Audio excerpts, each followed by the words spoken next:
Senior scientist George Macedonis whistles while he works to process these blood samples drawn July 8th as close to undock as possible from astronauts aboard the International Space Station. He's with NASA's Human Immunology and Virology Lab, which for decades has been observing how spaceflight affects astronauts' immune systems. Scientists want to figure out why, because if the goal is to go into deep space exploration, to go to the moon and then to Mars, it's very important that we maintain the health of the astronauts. And it's important he work quickly with these samples. This thin white band are the immune cells.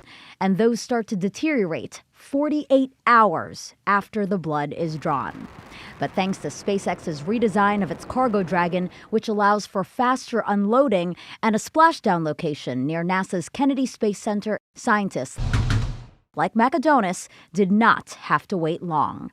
Dragon undocked the morning of July 8th, then splashed down off the coast of Florida around 11:30 p.m. July 9th.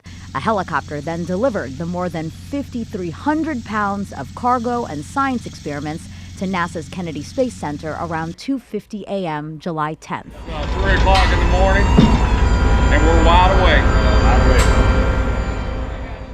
For those keeping score, we're now at about 40 hours. Transportation teams moved it all quickly into the space station processing facility, where support scientists had labs ready for researchers who had to start working on their experiments right away. These researchers have been doing these studies for sometimes years, so we want to make sure that we have everything set exactly as they need it.